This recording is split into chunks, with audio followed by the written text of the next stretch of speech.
পৃথিবীতে এমন কিছু রহস্যময় জিনিস রয়েছে যার রহস্য উন্মোচন করা আজও সম্ভব হয়নি।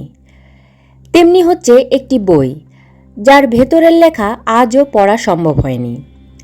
500 বছর ধরে শুধু চেষ্টাই চলছে, বইয়ের ছবিগুলোর মানেও বোঝা যায়নি। আপাত দৃষ্টিতে দেখলে বইটি বেশ সুন্দর লেখায় ভরা, ছবিগুলি রীতিমতো নজর কাড়া। ছবি ও লেখা বেশ সুন্দর করে পাতায় পাতায় সাজানো হয়েছে। এত সুন্দর বইটি কিন্তু কেউ কোনোদিনও পড়তেই পারেননি, কারণ তার লেখা সুন্দর হলেও তা পড়া যায়নি। পৃথিবীতে এমন অনেক লেখাই পাওয়া গিয়েছে যার পাঠোদ্ধার করতে হিমশিম খেতে হয়েছে বিশেষজ্ঞদের। অনেক বছর সময়ও লেগেছে কিছু লেখার মানে বুঝতে। বইটির লেখা 500 বছরেও কেউ পড়ে উঠতে পারেননি। শুধুই কি লেখা? ওই বইতে এমন সব ছবি রয়েছে যার মাথা মুন্ডু এখনও কেউ বুঝে উঠতে পারেননি।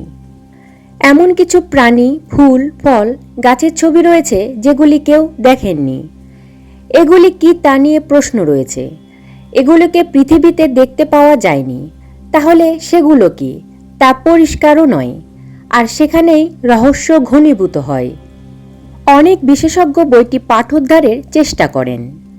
ওই বই বিক্রেতার নাম অনুসারেই এই বইটির নাম হয় ভয়নেটস ম্যানুস্ক্রিপ্ট, যা আজও পৃথিবীর এক অন্যতম রহস্য হয়ে থেকে গেছে।